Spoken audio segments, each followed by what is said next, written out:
يا مساء الخير، ازيكم؟ عاملين ايه؟ اخباركم ايه؟ يا رب تكونوا كلكم بألف خير.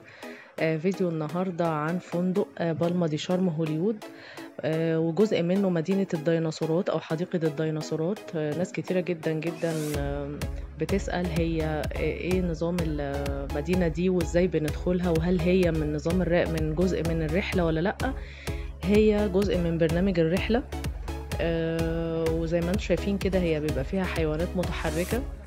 فطبعا ممتعة جدا جدا للأطفال ولذيذة، ومفيش أي تشارجز عليها ولا بتدفع فلوس زيادة ولا حاجة. هي جزء من الرحلة وموجودة في نفس الفندق.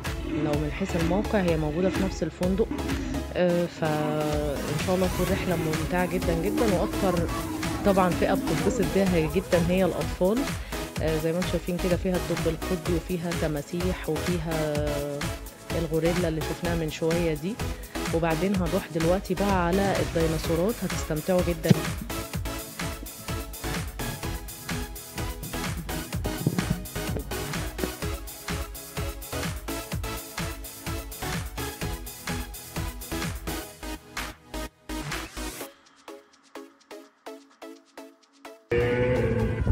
حلوة قوي.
زي ما انتم شايفين كده هو جميل جدا وممتع بالنسبة للأطفال.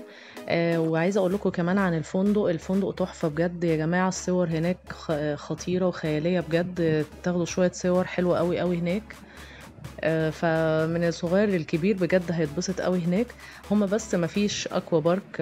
لو في ناس بتحب الاكوا بارك وبتميل ليها، ومثلا البسين حمام السباحة مش هما 2 حمام سباحة مش عدد كبير.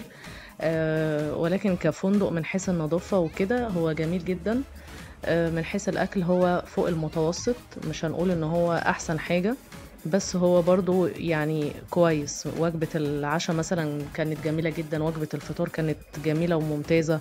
هي بس ممكن وجبة الغداء اللي مش قوي، بس هو كفندق ان توتال تحفة بجد. فانا من مكاني هذا بقول لكم بجد روحوا جربوا الفندق، بجد تحفة جدا جدا وهتتبسطوا قوي قوي. وعايزه اقول لكم كمان ان في سينما 3 دي هناك برضو، دي حلوة قوي قوي، كانت من ضمن برنامج الرحلة.